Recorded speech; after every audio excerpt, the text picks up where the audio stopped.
In my React login tutorial series, I stored all login auth data in state, and I logged it to the console so we could see what was happening. But that's only for a tutorial. You wouldn't do that in production. Even without logging to the console, I can open up React DevTools and see all of the state data values.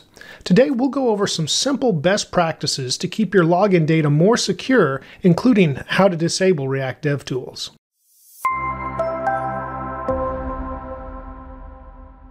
Hello and welcome. I'm Dave. Today I'm covering some basic best practices to keep your React login data secure. I'll provide links to example source code and all resources in the description below. My React login series has been very popular, and I've also received lots of questions. The best practices I'm going to cover today may seem obvious to some, but please keep in mind there are many learners at different levels, and what seems obvious to one person may not be to another. In the end, I hope everyone gains something from this, even if it's just a good review. I'm providing both front-end React and back-end Node.js starter code repositories for this tutorial today. Links are in the description for both. And if you want to know how the front-end React code was built, I recommend watching the full playlist for my React login series. The back-end REST API was built in my Node.js for Beginners full course, and then expanded further in a bonus tutorial chapter about JWT rotation. And watch those if you want to know how the back-end was built. Okay, so we're logged into our React code, and we're at the home page, and you can see we've logged several things to the console as I did in previous tutorials, but also we've got React DevTools installed. So if we go here and go to the components in the drop-down list and then choose the auth provider, we'll scroll this up just a little bit, but let's look at the state.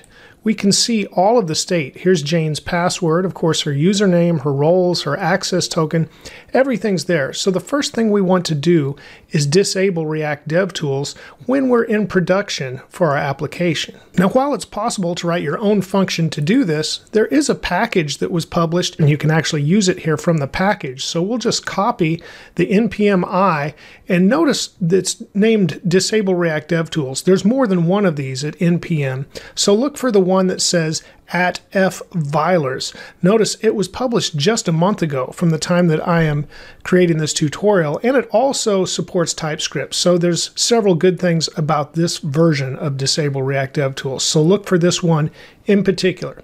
Okay, once you've copied the install, we can go back to our Visual Studio Code window and we can install it. So I'm going to have to open a terminal and go ahead and disable what we've currently got, and then I'll paste in that install, and it should install rather quickly, and then we can apply it directly to our index.js. And let's go back to that web page to see how to apply it to our index.js. So here we go. If we scroll down just a little bit, it shows us exactly how to use. You import Disable React DevTools from, and then it's the @fvilers, Disable React DevTools, and then just right here in the index.js, we look for the process.env.node. So this is an environment variable, and it would say development if we were in development mode, but if we're in production, it will equal production as well. So just to test this out, we could put it in without the if statement and just make sure we can disable React DevTools even in development mode. So let's first import, and that would be right here. And then we'll come back and grab this other code. Or know what? I can just grab it all right here like that, and then I won't have to come back. So now I'll pull up Visual Studio Code, and we'll just eliminate what we don't need, of course. So I'll paste it in, and now what we don't need is the import app that we already had. And then I'm going to comment out the if statement. So we'll just comment out the line above and line below. So now we have Disable React DevTools.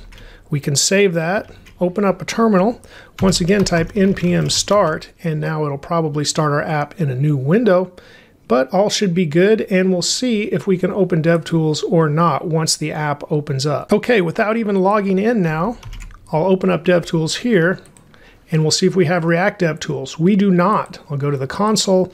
There is no choice here for components or the other window that was here as well. So no React DevTools are even available in the list now. So our Disable React DevTools did work as expected. Let's go back to Visual Studio Code and go ahead and implement it like it should be. So I'll close our terminal window, and we'll just take away these comment lines. So now it will only disable React DevTools in production mode. So we can go ahead and use our React DevTools as we develop our application, but know when we go ahead and build our project for production, React DevTools will not be available to anyone else that wants to view our site.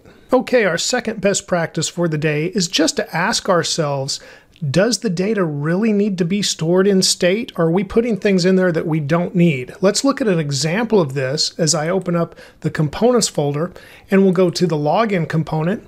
If we scroll down, we notice when we're getting the information back here in the handle submit, I'm putting the user, password, roles, and access token in the state. But do we really need all of those in the state? Well, the answer is yes and no. So we'll look at our set auth state that we're holding in context because we don't need all of that. But as far as putting a password in state here, maybe temporarily just because this is a controlled form. So if we have use state above for password and set password, that makes sense. But as soon as we go ahead and submit that password, we empty that state out. So it's only there while the user is actually using the form. But this, our auth state, that holds that for a long time in our context. And maybe we don't need the password there. We probably won't use it again. So there's no reason to put that in there. And now we are using the roles, but if you're thinking like I am, you may jump ahead and go, wait a minute, we don't need these either. We'll come back to that, but we know we don't need that password right now. What we do need is the access token, and the username is fairly handy too, and it's not something we're guarding, especially if it's something like the username that we might print to the actual public-facing web page as well. We're not really trying to hide that. Let's look at another example where we stored too much state and we could reduce what we're saving in the state and keep some of that confidential information out of the possibility of being viewed by someone we don't want to view it. And here let's go to the admin page, and you can see the admin page accesses a users list, and we're just printing the user names to the page. But let's look at this user information, and it looks like in this array of user information, we've got all of the user information here at password, refresh token, at least the password's encrypted, but roles, everything. We don't need all of that. We just wanted the username. So we should change our code in a couple of ways. If we have access to the back end, we could just go ahead and make an endpoint that would only deliver the information we need, which would be ideal. Many times we don't have control over the back end endpoint, and we just have to modify our code on the front to only include in state or store the information that we truly need, like the username. So let's go back to Visual Studio Code and make that happen in our users component. All right, we've got the login. Here's the users component now. And inside the users component, you can see what we were looking at. We were just logging to the console the response.data. So essentially all of the data. And then inside of set users, we were just setting all of that inside of set users. And we don't really need all of that. So let's go ahead and just define the usernames. We'll say const usernames. And let's set that equal to response.data.map because we know it's an array. We'll map over every user, and then we'll say user.username. And now we've only got the usernames, and that's good. We might have to change our JSX just a little bit, but let's set the state here. We'll go ahead and leave the console log to response.data so we can still see all of the data in the console if we want to for now. Of course, you should remove that as well. But then we'll compare that to what we see in the React DevTools, which should just show the usernames. Remember, we'll be able to use React DevTools because we only disabled it for production. Okay, now that we've made that change, let's look at the JSX. And yeah, I think I need to change it a bit. I'm going to press Control B to hide the file tree just so I can see everything a little better. We've still got a user, we've still got an index as we map over, so that's fine. All we really need to do here is remove the .username because we're only storing the names now as we created that array. So we mapped over, created a new array, and it only has the usernames in it. So there we go. That's all we needed. Let's go look at our app now and see the changes we made in place. We might need to reload the page. Let's see if that works. And let's go ahead and log back in. And yes, now we have a users list. So briefly caused an error there just through our changes, but everything's working as expected. We've got the users list now. We're still logging the array here with all of the users data, but let's go ahead and check our React Dev Tools to make sure that we're only storing that information that we need in the users component. And here we should be able to see the state. And let's look at the state for the users. And that's not it. We're at the browser router again. There's the user state. And we've got the names, Dave, Jane, and Kevin. That's all we need to store in state. We don't need all of that other sensitive information. Okay, best practice number 3 for login data. And this applies more to the back end in our code today, but you could use it in the front end too, as we'll see. And that is to just encrypt if you store passwords anywhere. And what we want to do is look up the package bcrypt. And it is a great package that you can use in node.js. So that's why we'll look at our backend code. But if you want to use something like it in front-end code, there is bcrypt.js as well for the front end in plain JavaScript. So you could use that. But let's look at this node.js package called bcrypt, because really we're already using it in the backing code, the back end code that we have in node.js. So let me open that up and we'll take a look at how we're using it. So here we are in the register controller, and when we store that password, we are using bcrypt with a hash, and then we salt the password and we say how many rounds. Now likewise, back in the auth controller, when we're passing in a password to log in, then we go ahead and use bcrypt compare, and we look at the password that we've got versus what we have in our database for the password. So we're comparing to make sure they match with that bcrypt value. And while I agree that kind of may be a no-brainer that you should encrypt passwords, at the same time, if you don't have experience with that or you're just learning Node.js, this is the package you should explore, bcrypt. And I believe, well, I don't see any documentation here. Maybe if you go to the home page or the repository, and I do go over this in my Node.js for Beginners course because we use bcrypt as we build that back end. Okay, jumping back to our React code, now we're going to go back to the login where I talked about roles, and will we really need those roles in our auth state? Well, the answer is no, and that's because we're also sending those roles in the access token. We were doing that already, so there's no real need to go ahead and send those roles in addition to sending them in the access token actually. So that's what I should say. We don't need to double up, and there's really no reason to show those roles. You might as well hide them at least inside the token. Now tokens can be decrypted, and we'll take a look at that too. But first, let's go back to that backend code that we have. And I'll open it up here, and you can see we've got the auth controller and we've got a refresh token controller as well. Now let's look at how those roles were being sent. When we create the access token, we use JWT.sign here in the backend code. We were passing along the username. We were also passing along the roles in this user info object. So they're already contained in that token. And I've changed the expires in to 10 minutes, by the way. When you download the starter code, this may say 10 seconds because we were having it expire faster.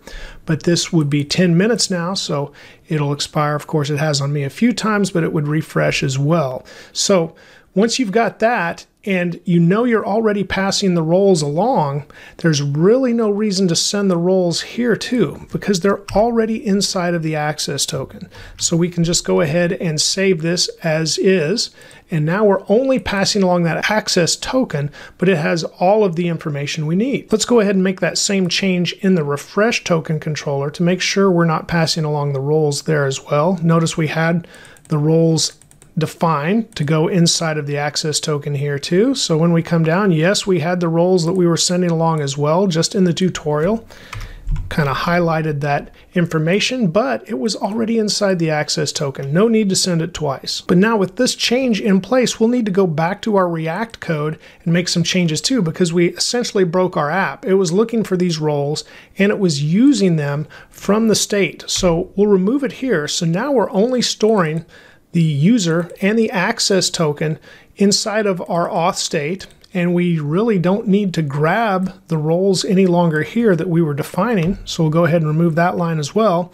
and we can save, but we're going to need to open up the file tree and find our require auth component and change how it handles the roles. The first thing we need to do is stop our React application once again, and now we're going to need to install a new package. So let's pull up npm.js one more time, and let's search for this package. It is JWT_decode, and search for that, and did not find that. Let's try that again. JWT-decode, I had underscore, sorry about that. Okay, now that we've got that, we could install it right here. So we'll just copy the install. But if we scroll down, we can also look at how it's used, and you can see where I got the JWT_decode in my mind from, as they show how it's used here, and we will use it in our code. And of course, I'll link to all of these packages that we're using in the description below the video. All right, now back to Visual Studio Code so we can install this package. And now I'll paste this in, and it should just take a second to install JWT decode. All right, we'll start the app back up after we make our changes, but we now have JWT decode installed. So I'm going to say import JWT_decode, and then have that come actually from, there we go, JWT-decode. Okay, now that we have it inside of our code, let's go ahead and use it. So we'll say const decoded, and we'll set this equal to our auth state, and now we'll use optional chaining to see if we have an access token. And if we do have an access token, let's make this a ternary, then decoded will equal JWT_decode, and then we'll pass in this access token. And I guess we don't need optional chaining there because we'll know we already have it to even get this result. And then if we don't have it, we'll just say undefined, so it won't exist at that point. Okay, that should work. We've got our ternary statement with decoded. So now let's go ahead and define the user roles, or we'll just call it roles because that's what we were using before. Say this equals decoded, and then we'll make sure, well, let's use optional chaining here just to make sure it has the user info object, and then we'll get the roles from that. And then we can say or, because if that doesn't exist, let's just set it equal to an empty array. Okay, then the final change we need to make is right here because we were using auth.roles.find, and we can really just change that to roles.find, and it will be an empty array if decoded didn't exist, so we don't really even need optional chaining right there. It just won't find anything if it's an empty array. So that should be all the changes we need to go ahead and have the roles still work, but we're pulling them out of the JWT token instead of sending them in addition to the token in our payload from the back end. So now let's pull up a terminal again, and once again fire up our React app and see if everything is working like we expect it to. Okay, I'm going to go ahead and open React DevTools, or not React DevTools, just the DevTools for now. And here we'll type in Jane once again, type in her password, and log in, and it looks like our roles are still working because we can log in as expected. Okay, let's look at React DevTools again and see what we have in our auth provider for the state. Remember, we can't access this right now because we are in development. We only have our username, Jane, and the access token, and that's great, so we no longer need to store the roles in state either. This is a good time to mention two in-depth tutorials I have on using JWTs. The one on the left is from my node.js series, and the one on the right is from my React login series. Both go into detail about how JWTs work and why you want to store your access tokens in state instead of local storage, as well as why the refresh tokens should be stored in a secure HTTP-only cookie. You'll find links to both of these videos in the description below. One last quick best practice before this tutorial is finished, and here I'm pulling up some code from my recent Redux Toolkit series, and this has to do with Redux Toolkit. So if you're using Redux Toolkit, you might be familiar with Redux DevTools as well. That's different than React DevTools, and you'll want to be able to disable that. To disable Redux DevTools, you want to go to the store.js that you have, and then inside of where you configure the store here, you've defined your store, put a comma, because this is an object once again, and then inside there you just say DevTools in camel case, and set this to false. Now note, this will only work with Redux Toolkit and not other versions of Redux. So if you're using Redux Toolkit, this is the way to do it. So you're configuring your store, just put in the property DevTools and set that to false, because once again, that's what Redux DevTools are for, is viewing state, and that's what you want to prevent. Overall, I hope there's been something in this video for everyone, some quick tips just to review, but just some common sense about what to do with the data, not just what I'm doing in a tutorial where I put it all out there and log it to the console or store it all in state, but think about this sensitive data. What do you really need to keep in state? What do you want to prevent anyone from seeing? Just be cautious and follow the best guidelines that you can to keep that data secure. While you're learning about best practices for secure and sensitive data, I've got a related video with the true story of how sensitive data was unintentionally leaked and how officials wanted to prosecute the person who tried to alert others to fix the leaked data. The craziest stories are sometimes true, and I think you'll enjoy this one. Remember to keep striving for progress over perfection, and a little progress every day will go a very long way. Please give this video a like if it's helped you. And thank you for watching and subscribing. You're helping my channel grow. Have a great day, and let's write more code together very soon.